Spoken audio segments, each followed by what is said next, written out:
There is one word that comes to my mind immediately. That man is holy, and we are blessed. Humble. Humble and holy. I'm cheating. That's 2.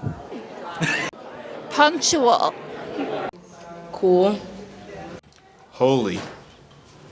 One word I would use to describe Father Jess is generous. He's very generous in everything that he does. Every time I come in contact with Father Jess, I can honestly say that he is peaceful. I would say Father Jess is embracing. He embraces everyone. I would say Father Jess is very approachable. Father Jess is holy. What's one word you would use to describe Father Jess? Compassionate. Caring. What's one word you would use to describe Father Jess? Exceptional.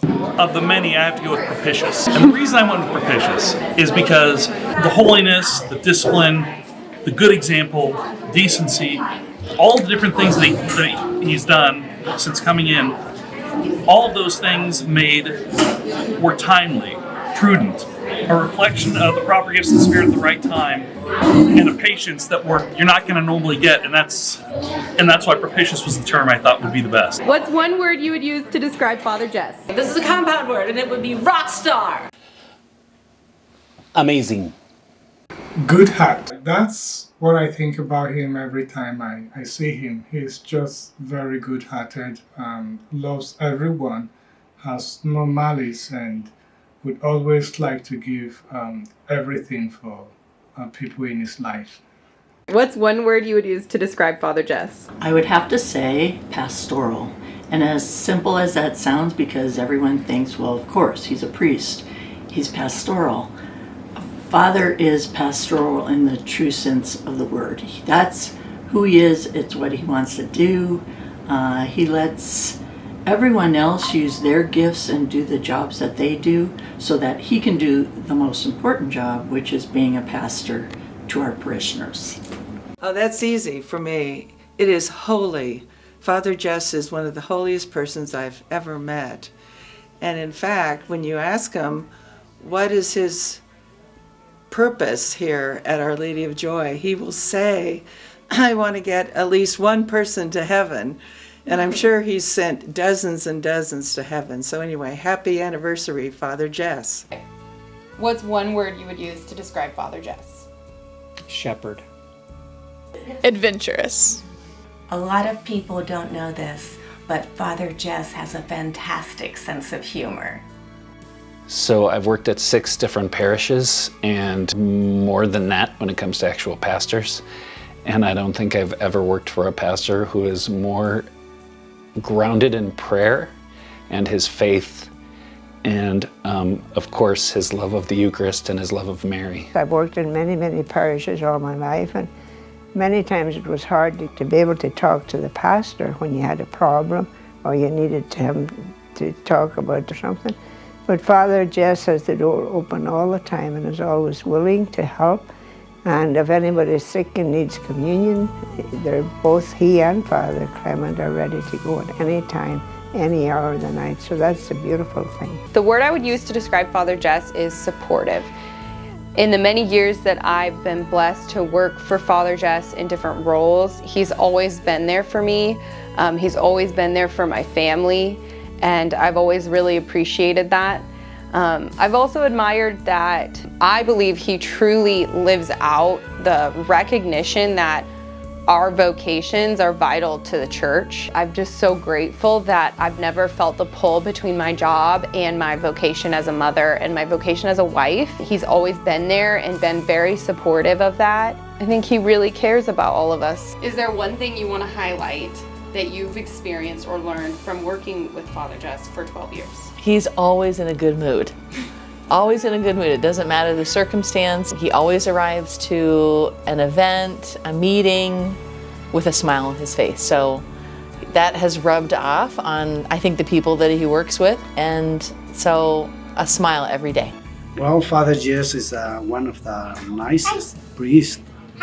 In my time I'm here for 32 years, and I think he's one of the best priests came to the Our Lady of Joy. I think Father Jess is one of the best pastors I ever worked for. He's sincere, he's humble. His whole only goal is to get his parishioners to heaven, which inspires me and inspires everybody, I'm sure.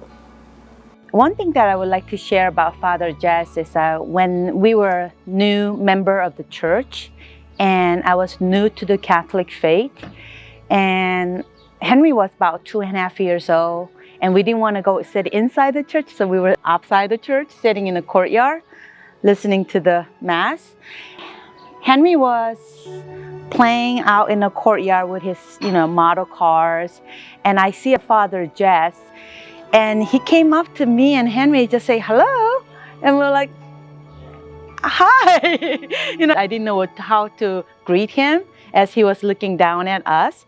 And then he goes, Henry, what are you playing? And he gets down on the ground and playing with my son. I felt like, oh my goodness, Before that, I didn't know how to approach priests. I felt like he was so up high and I was so below that I was not able to speak to him or, carry the conversation. But that moment right there, when he got down on the ground and playing with my son with his model car, I felt like, oh my God, he is just human, like me and you, And that just opened up the whole dynamics of his love for my son and for me. And I honestly believe that that was God's calling, that, as a convert to the faith, and opened up Our Lady of Joy and Father Jess has opened up this whole new life for me and my family. So I'm so grateful. It's been a very wonderful experience, a very huge blessing working with Father Jess. I've learned a lot from him. It's a wonderful inspiration for me. And I wish him a very happy Silver Jubilee. I pray that he will continue to enjoy the Lord's blessing in his vocation and be a blessing to everyone that he ministers to. Happy anniversary, Father Jess. We love you. I love you. Happy Father Jess. Working for Father Jess is a big blessing. If I had to say what makes it different working with Father Jess, I worked with him for 10 years since he started. And the thing I noticed about Father Jess is his humility. Father Jess is incredibly humble. There isn't a decision that he makes or anything that he says that he doesn't do it because that's what he wants. He looks at what is best for the whole parish, what will benefit everyone. And I think that would be hard. That's hard for anyone to not want to get what you want, but to do what's best for everyone. And that's what Father does. And I always walk away smiling to myself, knowing, my goodness, that man is incredibly humble. So. Cut. Cut.